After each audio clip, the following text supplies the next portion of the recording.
Hello again, everybody, and welcome back to the Racing Writers Podcast. As always, I'm your host, Kelly Crandall. This week's episode is with Spencer Gallagher, the charismatic character of GMS Racing. Spencer is absolutely one of my favorite people in the NASCAR garage to talk to, and it finally dawned on me that having a podcast, this is the perfect place to talk to somebody like Spencer, who you just gotta hear it from his own mouth sometimes. He is a blast. So Spencer is the guest this week. We're gonna talk about the Xfinity Series and what is going on for GMS Racing, that he is off to one of his best starts in his sophomore season. And what's funny about this interview, we actually recorded it 2 days before the race at Bristol, where Spencer went out to have a career best finish and qualified for this weekend's Dash for Cash event at Richmond. And I bring that up because we talk about Dash for Cash and we talk about working with Xfinity and Comcast, because it seems like the drivers in the Xfinity Series are always going out of their way to mention the folks at Comcast and Xfinity, and I was curious about that. So we talk about Dash for Cash, and then ironically enough, Spencer goes out, and for the first time, he is now eligible for that $100,000 bonus this weekend. So we're going to talk about that. We're going to talk about exercise and just everything you can imagine, because Spencer Gallagher, again, is probably the most charismatic character that I know. I'll have to tell him that I'm calling him that. I think he'll get a kick out of it. After all, he does call me Miss Kelly, and that brings me back to my days as a daycare teacher and cracks me up. So again, Spencer is this week's guest. Upcoming guests include Joey Meyer, who will lead us into the Talladega weekend. I talked to Joey over the weekend at Bristol Motor Speedway about the art of spotting a restrictor plate race, and I learned a ton, not only on the podcast, but Joey afterwards even brought me out on the roof of Bristol and was just showing me different things and teaching me about sight lines, and it just was fascinating. I can't wait to air that. I also can't wait to air. We've got Brett Moffitt coming up, over the Truck Series driver over at Hattori Racing. Brett considers himself just like Kyle Busch, and he is so competitive. And we talked a lot about just how competitive he is when it comes to racing, when it comes to golf, anything. He does not like to be second. He would rather be third than second, and you'll hear him understand why. So that's coming up in the next few weeks, as well as Matt DiBenedetto, of course, Matt, the underdog over at Go Fast Racing, who continues to impress in that 32 car. And we talk about Go Fast. We talk about, how he got into racing, his relationship with his family. He's very much a car guy. So again, we talked just about many different topics. All of that is coming up in the next couple of weeks. But Spencer Gallagher, this week's guest, the charismatic character. Let me get that in there one more time. And we're going to get to the show. Again, I hope you're leaving a rating and review. All the support on social media has been great. Everybody who clicks on the link for racer.com when the show goes in there, I just continue to appreciate it. I'm having a lot of fun. I hope you guys are too. And speaking of fun, here we go. Let's get to Spencer Gallagher.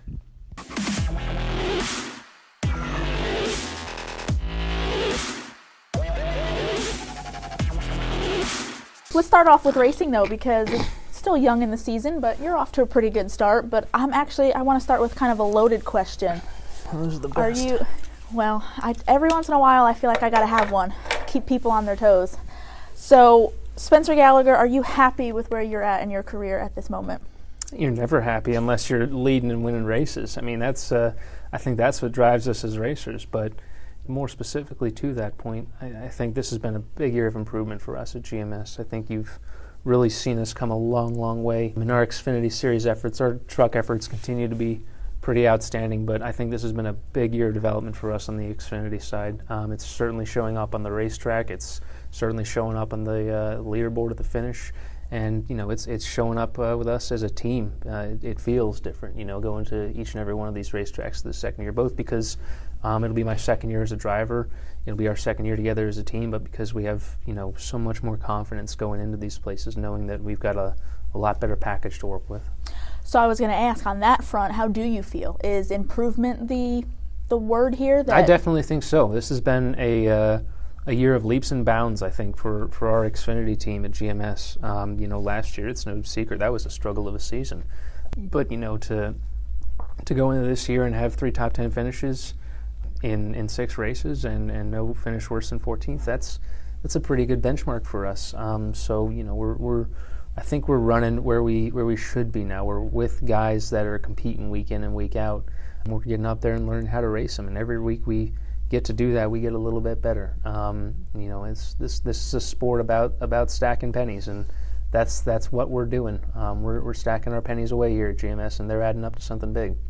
When you think about, and you just mentioned, last year was a struggle, I guess, was that just in a sense of you guys trying to get your feet underneath you being in the Xfinity Series, or what's the difference like now, the difference from last year to this year? What would you say is the biggest thing?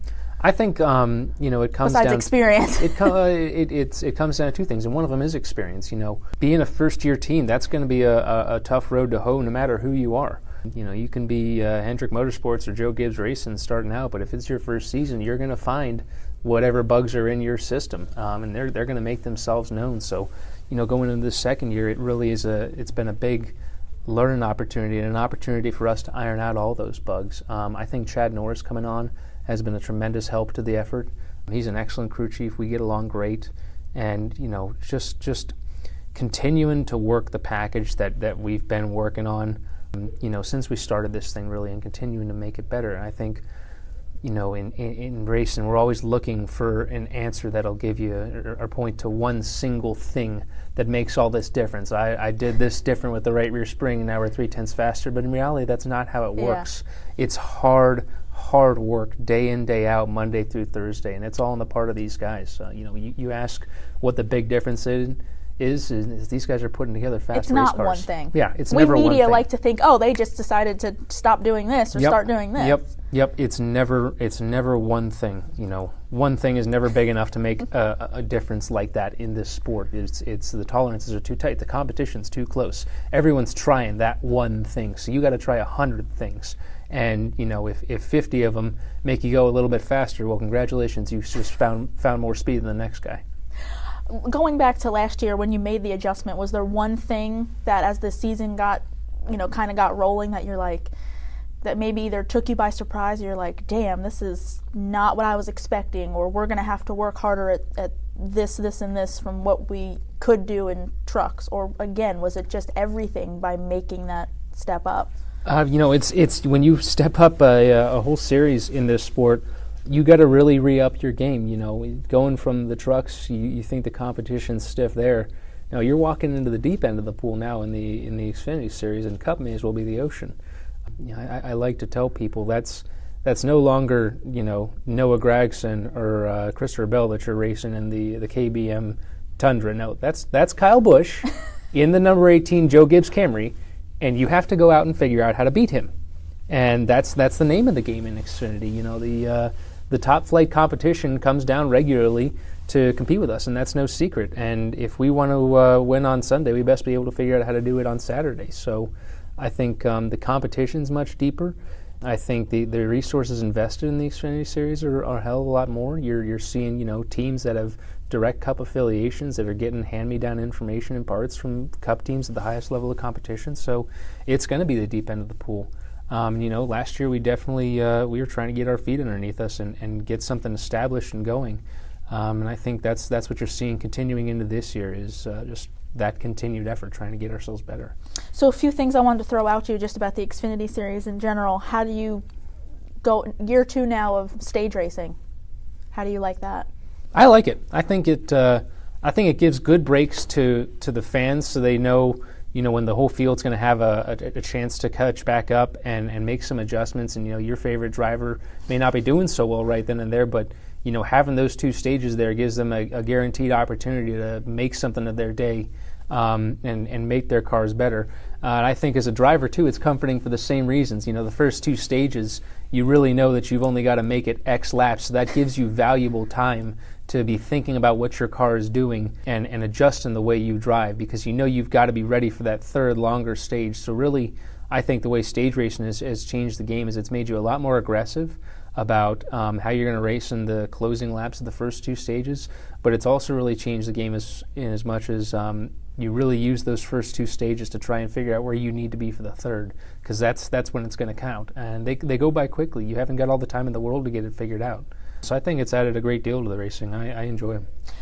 Dash for Cash, as we record this, Dash for Cash is getting ready to start this weekend in Bristol. This weekend you're not eligible, but I'm curious, as a competitor with a program like this and being able to have a little almost like another carrot out there, thrown into the mix. Do you like that? There's nothing little about a $100,000 carrot, and it's a great thing to have thrown in the mix. I think it's great entertainment for fans. It's great entertainment for the drivers. I can tell you that much. And if you're one of those 4 lucky few, you've got something big extra to race for. That's a $100,000 paycheck that you can take home. That's a pretty big chunk of change. And I think my hat's off to Xfinity for doing this with the series. I think it's a super cool promotional initiative. Xfinity is one of the best title sponsors around, man. I see them doing so much stuff with the series, promoting it out. Yeah, they really are. They care about the series. You can tell talking to each and every one of the people that's on that team. They care about this series. They want to see their sponsorship, bring them good results. But they know they're also in it for us, and they do a great job taking care of the drivers, talking to us, telling us when anything's going on. Reaching out to us. They make it super easy to interact with their social media team. It's a delight to work with them. I think they do great things for the sport having them here. One of the things that has stood out since they came into the sport is I've never heard so many drivers or just teams in general, they are constantly either thanking Xfinity or mentioning Xfinity in some way. I mean, and you just laid it all out there. I mean, it's genuine. Like, you guys really enjoy working with them. They're going the extra mile. We really, really do appreciate what they put out because, it's title sponsors come and go in the sport, and having one that's there, that's invested the way Xfinity is in making their investment work and in improving the sport, you don't come across that every day. That's uncommon to see that kind of real drive and commitment out of a sponsor. I think they've done a bang-up job at making the most of their Xfinity Racing Series program and in giving back to the community and to the sport. They really are one of the better, if not one of the best, to come along in recent times, I think. So you and I, of course, have talked in the past, and I always get a kick out of just you in general. So that's why when I pitched it to Sarah over here, I said, if I'm going to talk to Spencer, we got to do it for a podcast. Now, one of the things you've told me in the past is the first time you sat in a race car, it was just like this joyous feeling, and that's never gone away. You still have that, right? Like, absolutely. This is like the best thing. Like, that's why you smile all the time and you are who you are. Racing's great. I love my job. That thrill is still there. I loved my job. I loved it from the first day that I got to sit in a race car, and I hope to love it till my dying day. That magic never has left me, and I hope it never leaves me because, that's what you get up and put one foot in front of the other for. Your Monday through Friday is that you're going to have this fantastic opportunity to go do what you love on Saturday, and you get to work with great people and great guys that are putting together great equipment for you. People wonder why I'm always all smiles at the racetrack. It's because I'm loving every second to be in there. I could picture no happier place for me. So that's why I love it, and I'm not afraid to wear that emotion on my sleeve. What was the first race car or maybe race vehicle that you sat in? Do you remember that specific moment? It was an old Bandolero. It was when I was first starting to play around out at the Las Vegas Motor Speedway facility out on the road courses, and it wasn't a very well put together car. I remember that. There's bits of electrical tape hanging around here and there, and it just looked dirty. It did not look like a very well-maintained car, but I had a lot of fun in it. It was a race car. It was a race car. It may not have looked good, but it was a race car. Absolutely. I managed to burn 2 clutches out of it that day. I got a good butt chewing for that, but I'll never forget the fun I had. Who gave you the butt chewing? That was my Uncle Ron. He got up on me about that. Said, hey, "Damn it, kid! Don't you know these things are hard to replace?" I told him, "Well, I trying not to, but the stupid thing keeps wearing out." Bandos are a lot easier to drive in the ovals with those little centrifugal clutches than they are on the road courses. For those who don't know, and even for me, I'm not all that familiar. Like, obviously, I have seen them, but explain kind of what a Bandolero is and what it's like behind the wheel. Like, what are you working with? A Bandolero is an extremely simple little device of a race car. It's not very big. No, they're very small, about the size of a shoebox. No, they're small little cars. They're meant for tykes. They got kids starting out in them. You're generally out of one by the time you're 13 or 14 at the latest. And they have no suspension up front. They share that in common with a go-kart. It's nothing but enough tube frame to hold you in there and a body over it. They got a little V-twin Briggs & Stratton lawnmower engine out back that makes about, 4 horsepower. and they got rear suspension, which is nice. You can play with that, but it really is just 4 tires and a little centrifugal clutch and a motor, and that's all you race with. So, they're the entry level into racing for a lot of people. It's a formula that's been tried and true and been around for a good while. Yeah, that's where a lot of people start out as Bandos. The thing that's always struck me about them is they're very square and boxy. Yes. They don't look like a normal, like a go-kart, or they're not shaped almost like a race car. They kind of tried, I think, to make them look like older stock cars in a way. They're almost wedge-shaped, but they definitely have a very distinct look to them. I think part of that's how they're packaged. You don't see many rear-engine race cars that aren't high-end kind of prototype Sportster things. So I think that lends a lot to it, and that's for maintenance. It's easy to get at everything when it's all in one place in the back there. But yeah, they're pretty unique-looking cars, the Bandoleros. What do they drive like? Do they drive as boxy as they look? They fortunately, you're not going fast enough for notice the boxiness. Okay. You're generally not approaching aerodynamic speeds in a Bandolero. But I remember them, they're fun but challenging to drive because you only have that little centrifugal clutch to work with, so you really have to be easy getting back to the throttle or you will burn it up. So right from the start, you're really learning kind of patience and how to take care of your equipment. It's one of the first things that those bandos teach you is taking care of equipment because you do not want to have to change that stupid clutch. So explain, again, you and I talked, I think it was last year or maybe a year and a half ago, and you told me the story of how you weren't always going to be a race car driver because you were living in San Francisco and working on computers. So first, I'm curious, how did the whole computers thing and getting the San Francisco thing happen? I've always been a nerd. I was a nerd growing up. I was born with a keyboard in my hand, so to speak. It's just always something I've enjoyed. Computers were my natural forte as a kid. I was, from age 10, I was the kid that fixed the Wi-Fi around the house. I made sure everything was up and running, and it's something that's always been in my blood. So out of high school, I got the opportunity to just go straight up to San Francisco and start working on some software. So I took that. So about age 17 to age 19 or so, I was living up in the Bay, working on software, doing things of that nature. I was a professional nerd. I was happy as a clam. Loved living there. Then, we started getting more serious in about 2009 about my racing ventures. By that time, I was in Legends. And so, the guy that really got us into racing, TJ Clark, there's a whole nother story with him, but he sat me down one day, you ever consider doing this seriously, kid? And up until that point, I really hadn't. I had always thought of NASCAR through the lens of what most people think of all other professional sports. There's so many spots at the top, and unless you are one of the extraordinary ones, you generally don't get one. And I think in NASCAR, that's even exacerbated a little worse because, think of all the baseball players that are in this country, all the teams that are all across the different cities in the United States, and think of what that total roster size is. Well, in Cup, your total roster size for the whole sport's 40. 40 cars are going to start that race. So there might be a couple more drivers than that, at the most, yeah. There might be a couple more than that around, but the field's pretty narrow at the top. So I had always kind of written this off under that same idea, is that, you got to be really one of the chosen to get there, but the more and more I've been through this sport and come along, the more and more I'm seeing the potential in GMS to get up there and be one of those big teams because the other guys can do it. They're mortal men too. I believe we can figure out how to. So 2 things from that. First, do you still consider yourself a nerd? Do you still play around? Absolutely. Yeah. I built the simulator computer at GMS. Really? Oh yeah. I built my first computer when I was like 12. And did you teach yourself all of this? Yeah. No, I just taught myself. Looked up a little bit online how to do it, and I started building away. I still am try to be up to date and up to the fore on all of my technology, news and know-hows. It's a pretty handy skill set. You never know when having a nerd around will come in handy.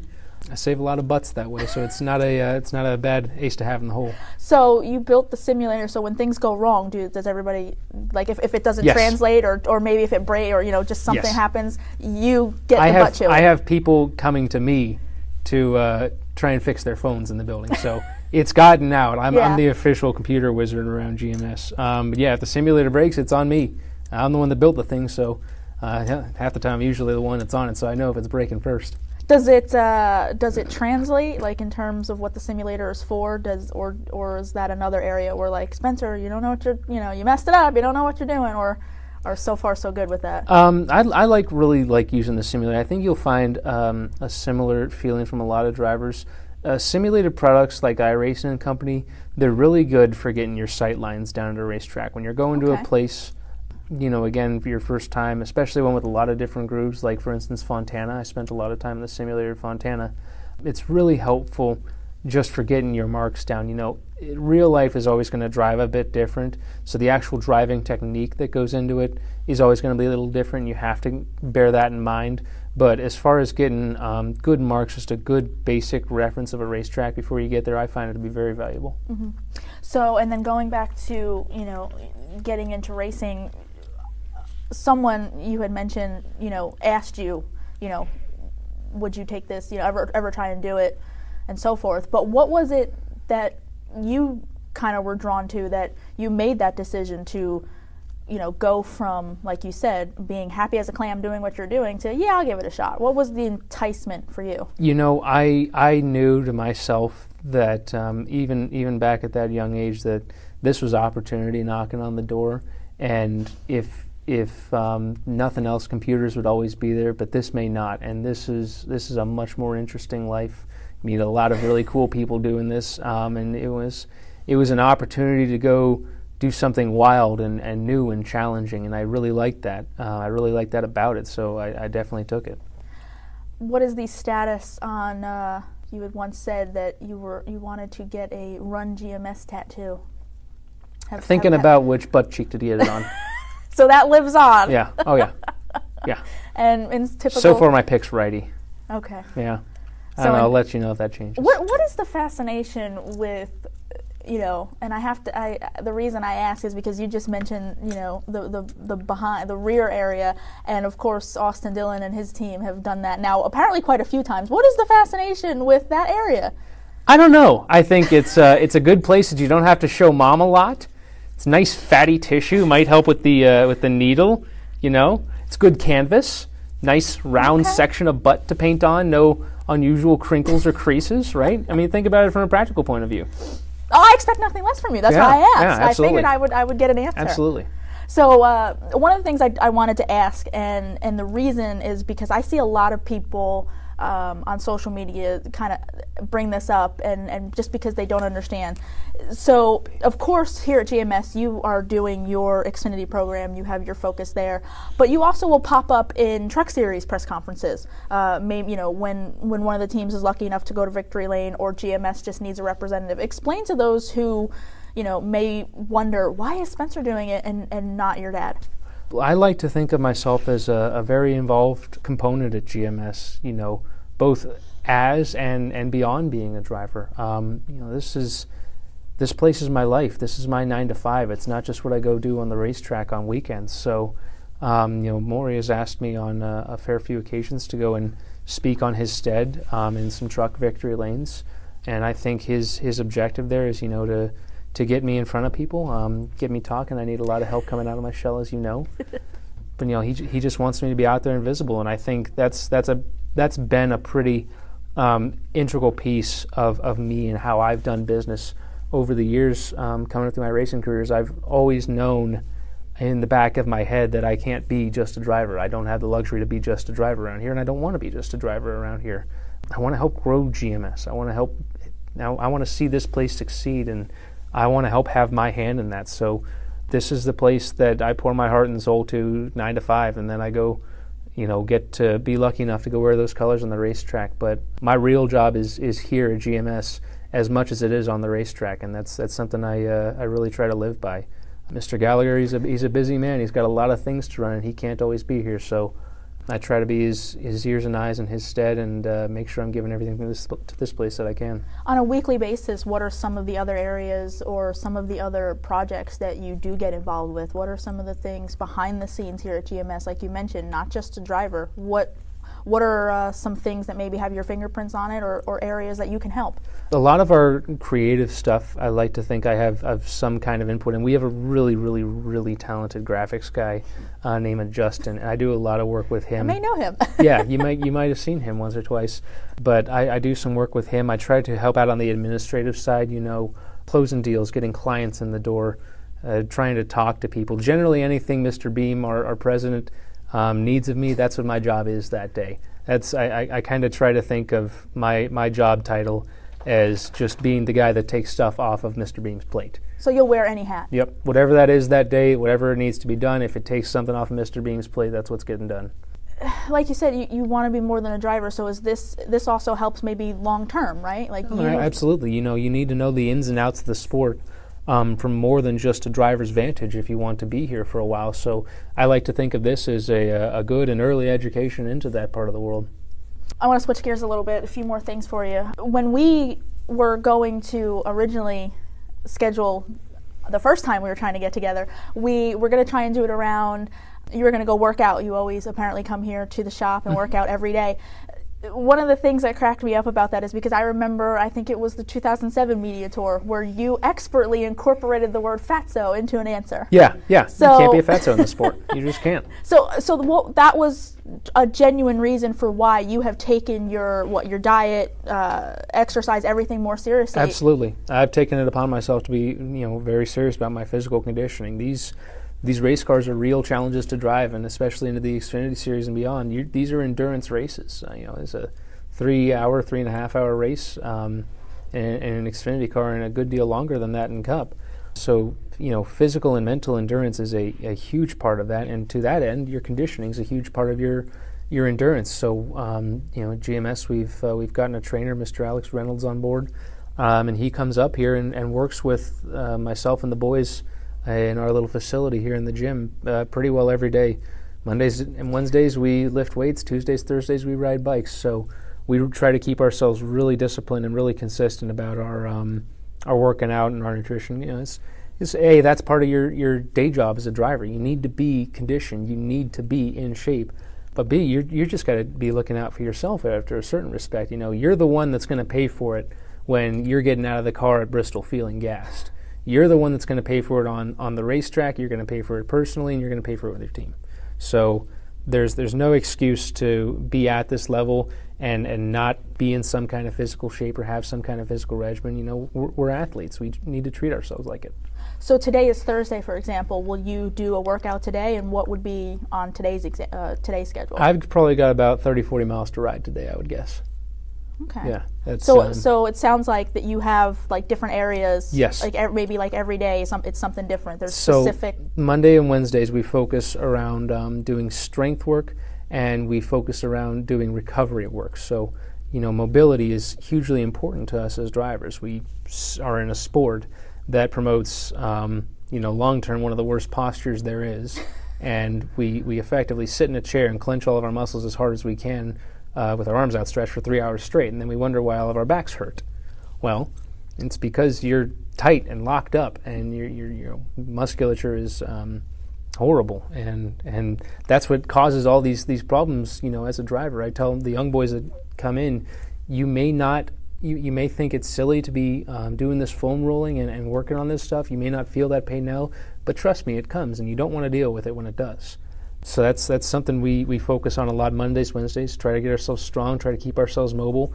And then Tuesdays and Thursdays, those are our cardio days. We go out and ride our bikes till we can't anymore.